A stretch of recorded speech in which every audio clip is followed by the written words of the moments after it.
Hello दोस्तों, welcome to Trust with Law. We all need a trust with law sometime in our lives and that's why we are here.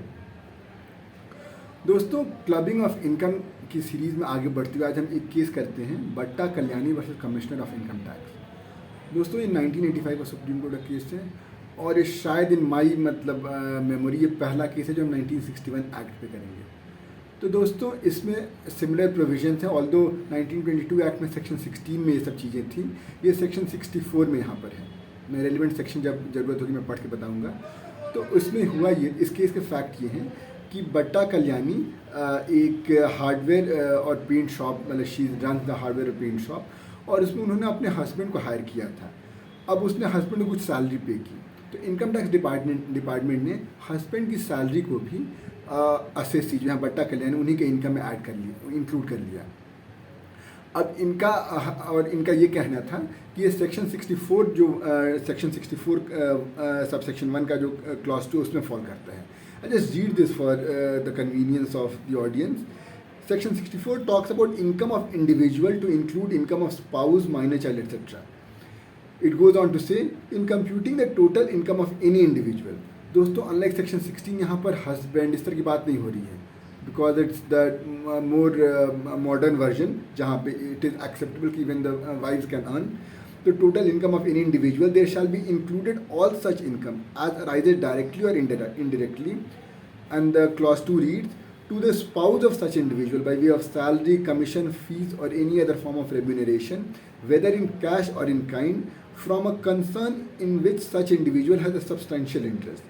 तो दोस्तों, income tax department ये कहता है कि जो paint shop है, यहाँ पर पेंट और हार्डवेयर शॉप, इसमें असेसी जो कि बट्टा कल्याणी है, she has a substantial interest, तो इसलिए जो उसने सैलरी दी अपने स्पाउस को वो उसकी इनकम में इंक्लूड होना चाहिए। बट बट्टा कल्याणी कहती है कि no, my case will fall under the proviso कहता है, इसी में इसका प्रोवाइजो है, provided that nothing in this clause shall apply in relation to any income arising to the spouse where the spouse possesses technical or professional qualifications and the income is solely attributable to the application of his or her technical or professional knowledge and experience।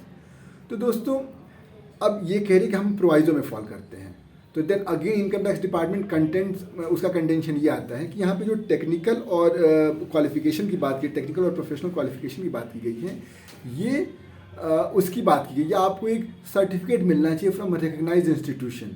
So let say कोई diploma हो या कोई degree हो या कोई certificate हो from recognize institution. तो बोले कि चूँकि ये आपके हस्बैंड के पास था नहीं तो आप प्रोवाइजो में नहीं फॉल करोगे। तो अगेन बट्टा कल्याणी की जो काउंसिल है वो इसको काउंटर करते हैं। वो कहते हैं कि अगर आप प्रोवाइजो को देखेंगे तो प्रोवाइजो के 2 लिम्स हैं।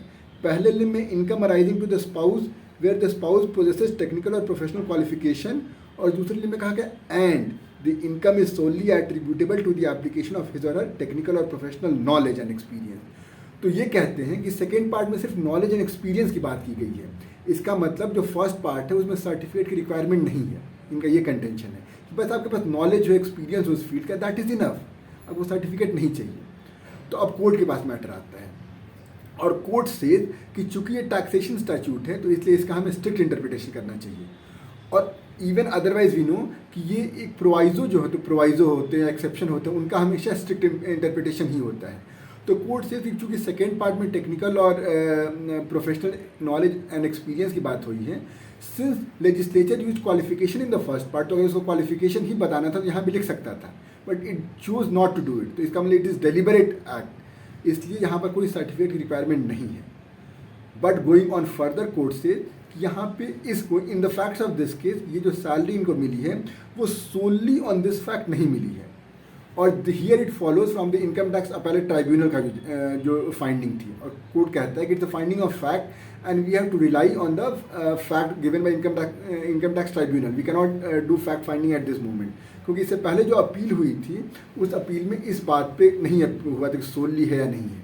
तो ये जो कैलकाटा हाई कोर्ट ने फाइनली यही जजमेंट दिया कि वी अग्री कि इसमें सर्टिफिकेट नहीं चाहिए, बट नेवरदलेस सिंस ट्राइब्यूनल ने बोला कि आपको solely due to your technical और प्रोफेशनल एक्सपीरियंस के बेसिस पे नहीं मिला, तो इसलिए we will also go with the same thing. और जस्ट फॉर एग्जांपल मैं ये कह सकता हूँ, सो लेट्स से मेरी वाइफ की कोई कंपनी और इसमें मैं काम करता हूँ और मैं बस एक प्लम्बर की तरह काम करता हूँ, लेकिन मुझे 1 लाख रुपये मिल रहे हैं, तो दिस एविडेंट कि मुझे सोनली ड्यू टू माई स्किल्स नहीं मिल रहे, किस प्लम्बर को 1 लाख रुपए मिलते हैं सैलरी, तो इसलिए वहाँ सोनली का इंपॉर्टेंस आ जाता है। तो दोस्तों आई होप आपको ये केस समझ में आया होगा, और कोई क्वेश्चन कोई परेशानी आप कमेंट सेक्शन में बताइएगा। मिलते हैं एक नए वीडियो में एक नए केस के साथ। Till then let's continue with law. Bye bye.